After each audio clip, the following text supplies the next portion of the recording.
গল্পের শুরুতে আমাদের একটি ফ্যামিলি দেখানো হয়। তারা তাদের ছেলে বেন এর জন্মদিন সেলিব্রেট করতে ক্যারিবিয়ান সমুদ্রের মাঝে এসেছে।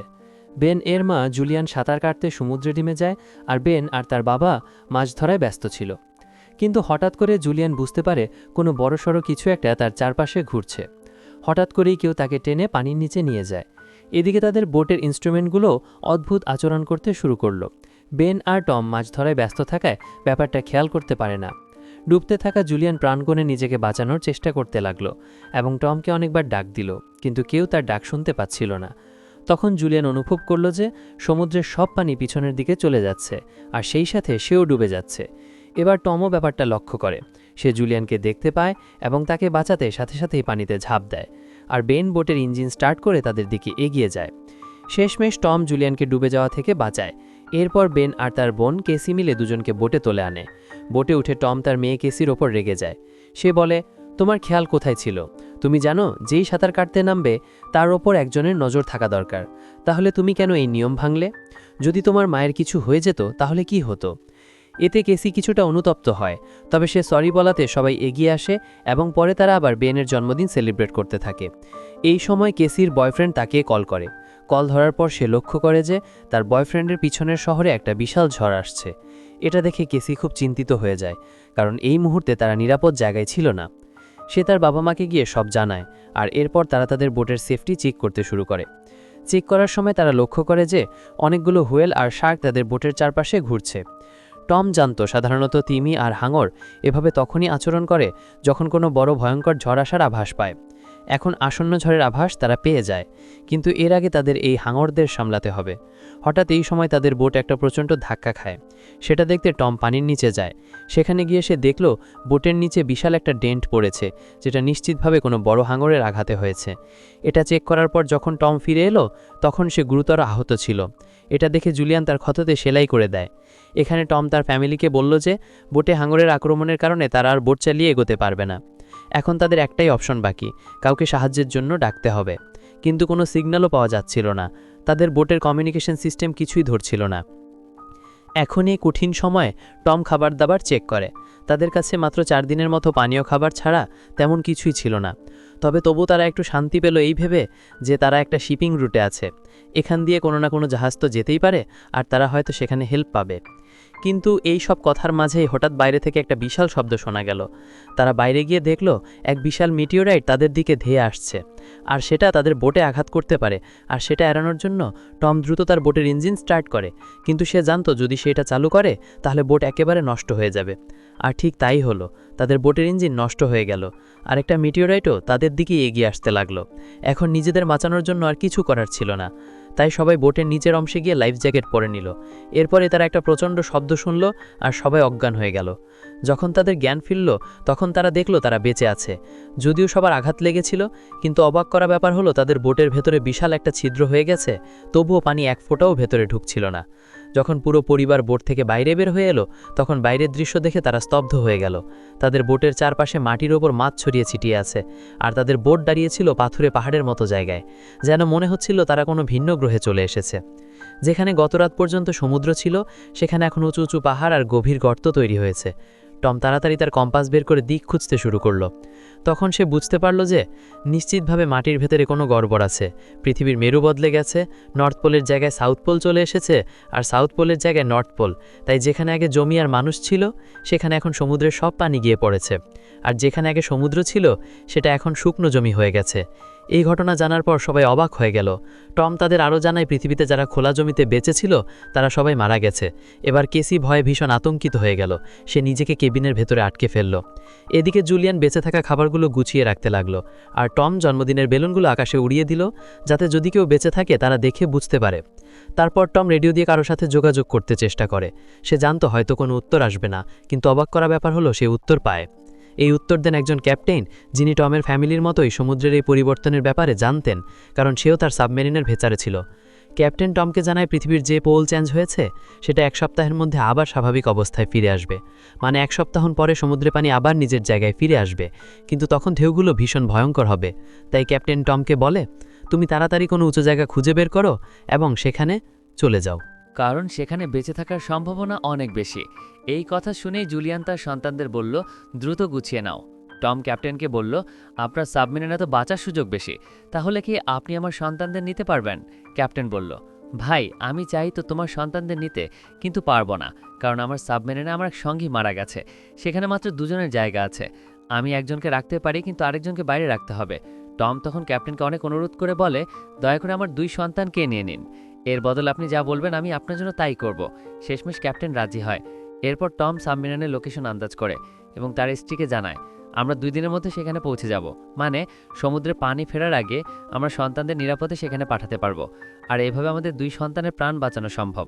পরের দিন সকালে পুরো পরিবার যাত্রার জন্য প্রস্তুত হচ্ছিল। তখন টম দূর থেকে এক অদ্ভুত লোককে দেখল। সে তার কুকুর নিয়ে এইদিকেই আসছিল। টম লক্ষ্য করল লোকটা আহত, তাই সে তাকে সাহায্য করতে চাইল। তাকে পানি দিল, কিন্তু পানি খাওয়ার পর কৃতজ্ঞতা জানানোর বদলে লোকটা টমের ওপরই আক্রমণ করে বসে। এই ঘটনাটা দূরে দাঁড়িয়ে থাকা জুলিয়ানও দেখে ফেলে। লোকটা তার কাছে থাকা ছুরি দিয়ে টমকে আঘাত করে এবং তাকে মেরে ফেলে। জুলিয়ান নিজের স্বামীকে আর বাঁচাতে পারেনি, কিন্তু সে দ্রুত বোটের ভেতরে গিয়ে নিজের 2 সন্তানকে কেবিনে তালা মেরে দেয়। তারপর সে কেসিকে একটা ফ্লেয়ার গান দিল আর বলল, এটা তখনই ব্যবহার করবে যখন খুব বেশি দরকার হবে। এসবের মধ্যে লোকটা তাদের বোট পর্যন্ত চলে আসে। তার হাত থেকে বাঁচার জন্য জুলিয়ান বাথরুমে চলে যায় এবং সেখানে গিয়ে নিজের ক্ষত সেলাই করতে থাকে। এদিকে ওই লোকটা তাদের বোটে তল্লাশি শুরু করে। যখন সে খাবার পেল তখন খেতে শুরু করলো। দেখে মনে হচ্ছিল সে অনেকদিন ধরে না খেয়ে আছে। খাবার খাওয়ার পর যখন সে জুলিয়ানকে খুঁজতে আসে, তখন সে দেখে যেখান থেকে শব্দ আসছিল সে কেবিন একেবারে ফাঁকা। আসলে জুলিয়ান বোটের ভেতরে হওয়া ছিদ্র দিয়ে বের হয়ে পালিয়ে গিয়েছিল। কিন্তু ওই লোকটার কুকুরটা জুলিয়ানকে দেখে ফেলে, তাই বাধ্য হয়ে জুলিয়ানকে কুকুরটাকে শান্ত করার জন্য মেরে ফেলতে হয়। তারপর সে বোটের নিচে গিয়ে লুকায়। লোকটা তখনও তাকে খুঁজে পাচ্ছিল না, কিন্তু যখন সে নিজের কুকুরকে মৃত অবস্থায় দেখল তখন সে বুঝতে পারে জুলিয়ান বোটের বাইরে আছে। তাই সে জুলিয়ানকে ধরতে বোট থেকে নেমে আসে। এই সুযোগে জুলিয়ান আবার বোটের উপরে উঠে ভাঙা কাঁচ দিয়ে একটা রাস্তা বানিয়ে আবার বোটের ভেতরে ঢুকে পড়ল। কিন্তু কিছুক্ষণের মধ্যে জুলিয়ান আবার সেই লোকটার হাতে ধরা পড়ে গেল। সে জুলিয়ানকে চুল ধরে মারতে লাগলো এবং তার গলা চেপে ধরল। তখন জুলিয়ান কোনোভাবে নিজেকে বাঁচানোর জন্য লোকটির সাথে লড়াই শুরু করে। কেসি কেবিন থেকে সবকিছু দেখছিল। তখন তার মনে হলো এখনই ফ্লেয়ার গান ব্যবহার করার সঠিক সময়, তাই সে ফ্লেয়ার গান চালিয়ে দেয়। এতে লোকটার খুব বেশি ক্ষতি হয় না, কিন্তু তাদের বোটে আগুন লেগে যায়। জুলিয়ান দ্রুত নিজের 2 সন্তানকে বাঁচানোর জন্য বোট থেকে বেরিয়ে আসে। কিন্তু বাইরে বেরোনোর সময় লোকটা আবার জুলিয়ানকে আক্রমণ করে, কিন্তু এবার জুলিয়ান তাকে লাথি মেরে ফেলে দেয়। বাইরে এসে কেসি আর বেন তাদের বাবার মৃতদেহ দেখে কাঁদতে শুরু করে। তারা কোনোভাবে আশা করেনি যে তাদের সাথে এমন কিছু হতে পারে। বেন নিজেকে দোষ দিতে লাগলো, যদি আমি ওই রঙিন বেলুনগুলো আকাশে না ছেড়ে দিতাম তাহলে হয়তো এই লোক আমাদের দেখে এখানে আসতো না। এদিকে জুলিয়ানও স্বামীর লাশ আঁকড়ে ধরে কাঁদছিল। তখনই সে দেখল খুনি তাদের জ্বলতে থাকা বোট থেকে বেঁচে বের হয়ে এসেছে, তাই এখানে আর থাকা নিরাপদ নয়। সে তার 2 সন্তানকে নিয়ে সেখান থেকে পালাতে শুরু করে। পালাতে পালাতে তারা ভীষণ ক্লান্ত হয়ে যায়, তাই একটা পাহাড়ের আড়ালে বিশ্রামের জন্য থামে, কারণ তারা ভেবেছিল হয়তো খুনি তাদের পিছু ছেড়ে দিয়েছে। এখানেও বেন কাঁদছিল। কেসি তাকে সাহস দেওয়ার জন্য পরিষ্কার পানি এনে দেয়, কিন্তু বেন কোনোভাবে পানি খেতে রাজি হয় না। তারা এসব কথা বলছিল তখনই জুলিয়ান দেখল খুনি এখনও তাদের পিছু নিচ্ছে, তাই 3 জনই আবার খুনির হাত থেকে বাঁচার জন্য দৌড়াতে শুরু করে। দৌড়ানোর ফলে তারা অনেক ক্লান্ত হয়ে যায়, কিন্তু যখনই পিছনে ফিরে তাকাচ্ছিল খুনি তখনও তাদের পিছু নিচ্ছিল। তাই তারা একটানা দৌড়াতে লাগলো এবং একসময় এমন এক জায়গায় এসে পৌঁছায় যেখানে শুধু বিষাক্ত পানি ছিল। যদিও সেখানে গেলে যে কোনো বিপদ হতে পারত, তবুও জুলিয়ান তার সন্তানদের বলে, আমাদের এখান দিয়ে যেতে হবে। সেখান দিয়ে যাওয়ার সময় তাদের অবস্থা আরও খারাপ হয়ে যায়। জুলিয়ান বুঝতে পারে বেন ডিহাইড্রেটেড হয়ে গেছে। তাদের কাছে যে শেষ কয়েক ফোঁটা পানি ছিল সেটা বেনকে দিয়ে দেয়, কিন্তু এতটুকু পানি দিয়ে তেমন একটা লাভ হয় না। বেনের বোন কেসি হাল ছেড়ে দেয়। তার একেবারেই বিশ্বাস হচ্ছিল না যে তারা আর বেঁচে ফিরবে। সে মনে মনে মৃত্যুকে মেনে নেয় এবং জুলিয়ানকেও সেটা বলে, কিন্তু জুলিয়ান তাকে ধমক দিয়ে বলে, চুপ করো, আমি যা বলছি তাই করো, আমরা সামনে এগোবো, আমি তোমাদের বাঁচাবো। জুলিয়ানের কথা শুনে তারা আবার হাঁটতে শুরু করে। সামনে এগোতেই তারা একটা পুরনো প্লেন দেখতে পায়, যেটা বহু বছর আগে ভেঙে সমুদ্রে পড়ে গিয়েছিল। তারা গিয়ে প্লেনটার ভেতরে লুকায়। সেখানে জুলিয়ান একটা ফ্যামিলি ফটো দেখলো, যেটা তার আগের রাতে তুলেছিল। এই ফটো দেখে সবাই টমকে মনে করতে থাকে। রাত হয়ে গিয়েছিল, সবাই ভীষণ ক্লান্ত ছিল। কেসি আর বেন ঘুমিয়ে পড়ে, কিন্তু জুলিয়ান ঘুমাতে পারছিল না। সে বাইরে আসে এবং দেখে অন্ধকার রাতেও লোকটা তাদের পিছু নেওয়া বন্ধ করেনি। লোকটা তাকেও দেখে ফেলে। তখন জুলিয়ান ঘুমানোর অভিনয় করতে লাগলো। আর খুনি যখন তার একেবারে কাছে এলো তখনই সে তার উপর আক্রমণ করল। এবার জুলিয়ান ভীষণ রেগে যায়। সে খুনির ওপর বারবার আঘাত করতে থাকে, এতবার ছুরিকাঘাত করে যে শেষ পর্যন্ত লোকটি মারা যায়। আর অবশেষে তাদের মাথার ওপর ঝুলে থাকা সেই ভয়ঙ্কর বিপদ কেটে যায়। এবার জুলিয়ানও শান্তিতে ঘুমিয়ে পড়ে। পরের সকালে যখন তারা ঘুম থেকে উঠল তখন তারা দেখল লোকটার মৃতদেহ একেবারে ভয়ঙ্কর অবস্থায় পড়ে আছে। তারা বুঝতে পারে এই ফাঁকা সমুদ্র কতটা ভয়ানক। এখন তাদের যেখানে ক্যাপ্টেনের সাবমেরিন ছিল সেখানে পৌঁছাতে হবে।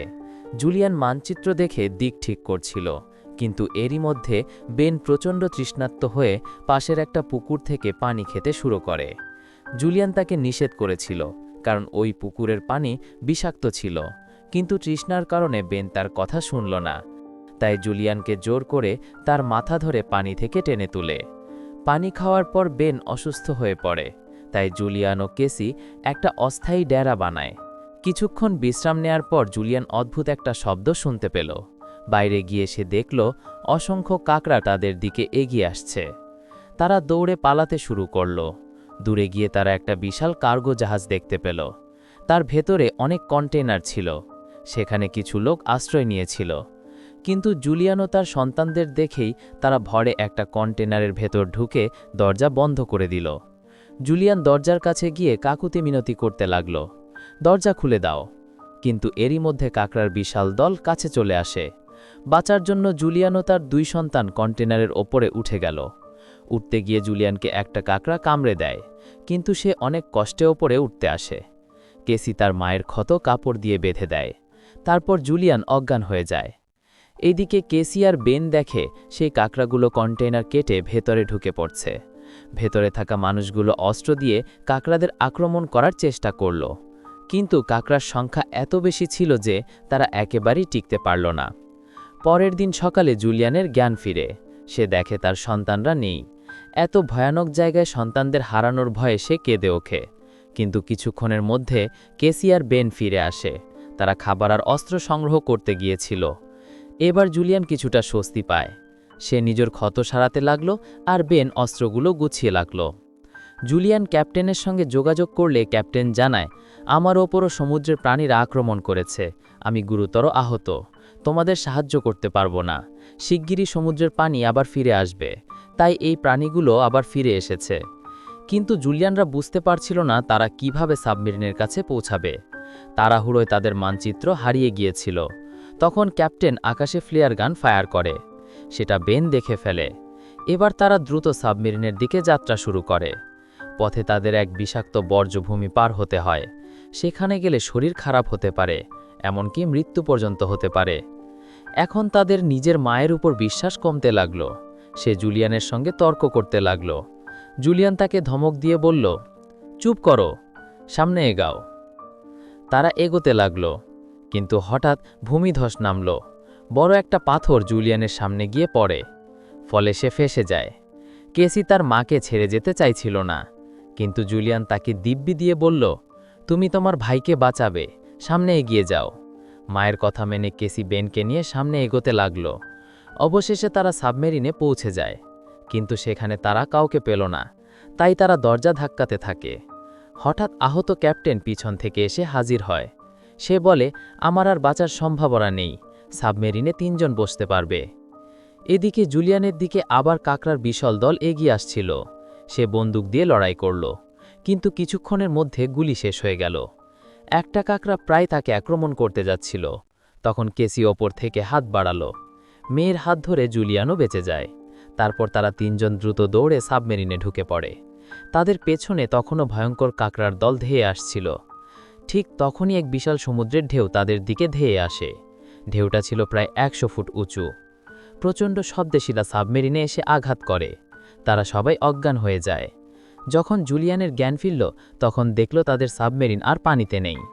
সেই ঢেউ তাদের বয়ে নিয়ে এসেছে এক ধ্বংসস্তূপ শহরে। সব দেখে বোঝা যায় মাটির উপরে আর মানুষ নেই, সবাই ধ্বংস হয়ে গেছে। এই ভয়ঙ্কর দৃশ্যটাই ছিল ছবির শেষ মুহূর্ত। আর এখানেই গল্পটা শেষ হয়ে যায়। তো গল্পটা ভালো লাগলে চ্যানেলটাকে লাইক আর সাবস্ক্রাইব করে দিও। দেখা হবে পরের কোনো গল্পে। সে পর্যন্ত খোদা হাফেজ।